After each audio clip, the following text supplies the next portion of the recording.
So, ayan. Kumusta mga kalibre? Nandito kami ngayon sa Console Village. So, dati ko na itong customer.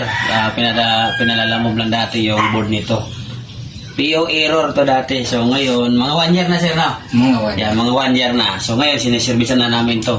So, ang error ngayon nito ay E1 error. So, dito na natin gagawin para ma-observe din natin. So, E1 error to.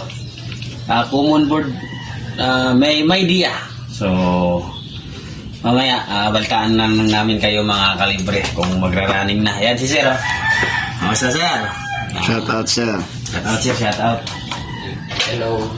Yan mga kalibre, naobserbahan na ni Carl Cards yung unit kasi nare-repair na yung board.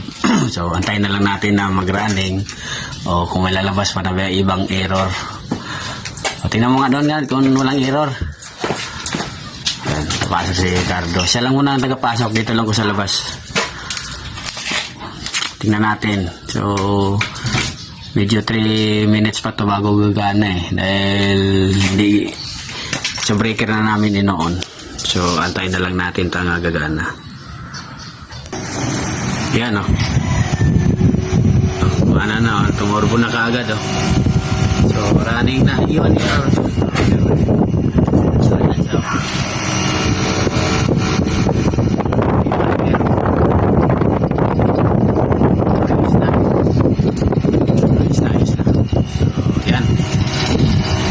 Goods na. Ayan. Ano masabi mo, Tay? Parang minagic. Oh. Parang minagic.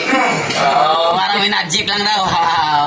Ayan. Ganon, kasi pag may alam na, papunta pa lang dito, alam na yung gagawin. Alam na kung saan tayo gagalaw. Kasi kung wala tayong alam, kapain natin lahat yan. So, ayos na. Ayos.